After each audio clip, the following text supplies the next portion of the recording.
friends and relatives, standing before you today on the threshold of my 9th decade, I'm sure you will appreciate the emotions and nostalgia that crowds my thoughts now and while penning these lines. I am, of course, not unique in this respect.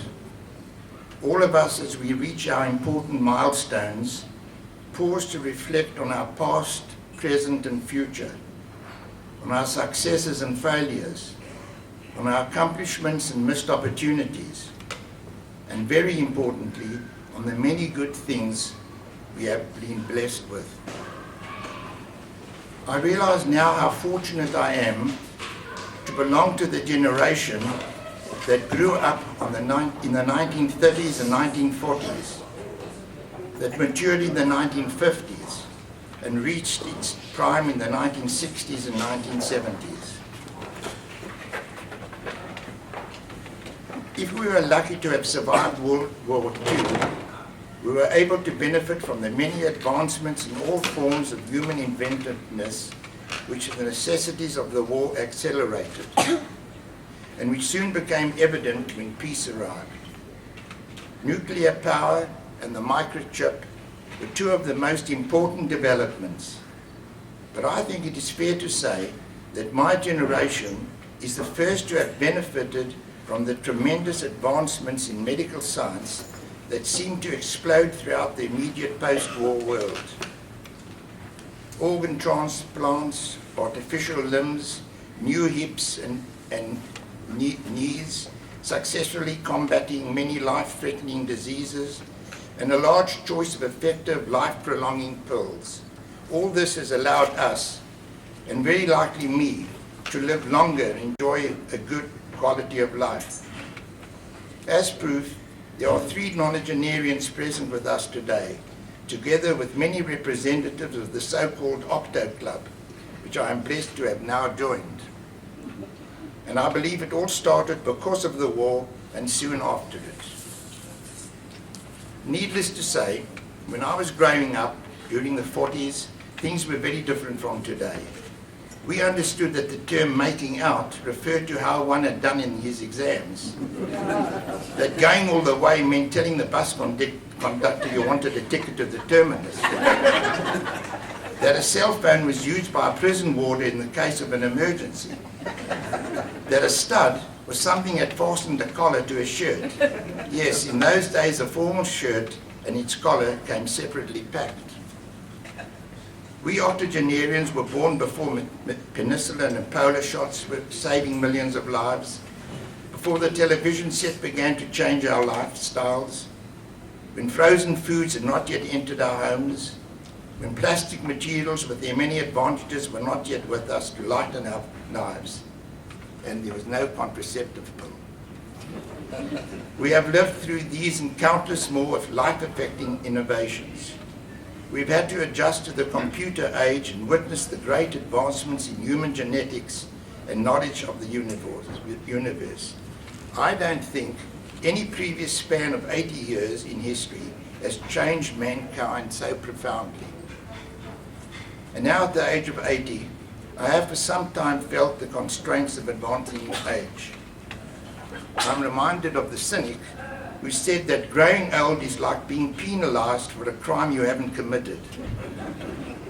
And to lift my spirits, I remember the sanguine outlook of Bernard Baruch, one of the great Jews of the 20th century, who proclaimed, "I will never be an old man.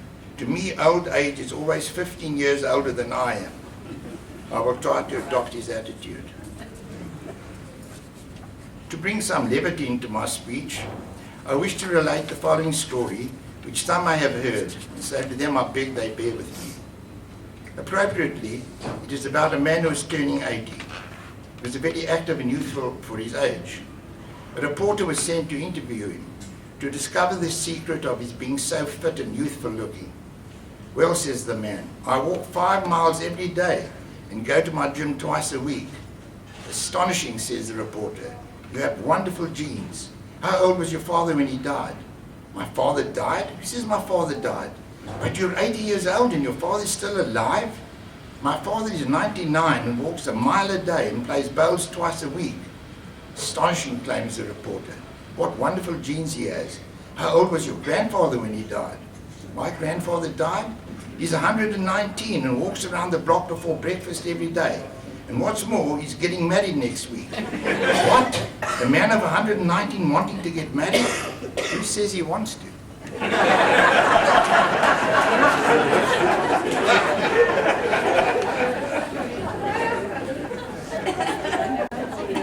For me, this has been one of the most memorable days of my life. And for their efforts in organizing this party, there are several I must especially thank publicly. My beloved children, Jill, Anthony and Michelle, each has worked with an enthusiasm born out of their love for their parents. I must thank Eli for the highly professional video presentation which we have just seen. I know it takes many hours of expertise to produce a film of this quality and length. I'm honored to be the star of his creation. And to David, a big thank you too. I'm so impressed with his versatility and talents. David, you have helped in no small measure to make my special birthday such a success. To Dean, Jay and Neil, thank you for your eloquent words of love and praise which have touched me deeply. And Ethan and Kyle? Ethan and Kyle? And Ethan and Kyle, I'm told. Ruth and I are very proud of you and so grateful you are able to be with us. With Ethan and Kyle, it is the first time all 5 of our grandchildren are together. And the many grandparents among us know well what this means.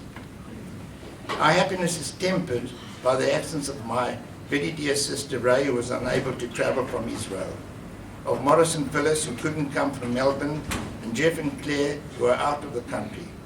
I'm sure they are with us in spirit. This makes the presence of Claude and Joyce all the more gratifying. I have the pleasure of making one more familiar announcement. Today is my cousin Alex's 80th birthday, and I'd like you to congratulate him and wish him well. You'll find him seated at table number 4.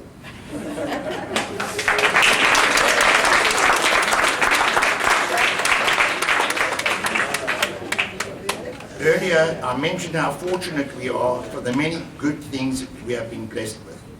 For me, no greater blessing came than with my choice of wife nearly 55 years ago. My darling Ruth has ever been a devoted and loyal wife, mother and grandmother. She has all the qualities that we know of in a woman of valor. Wow.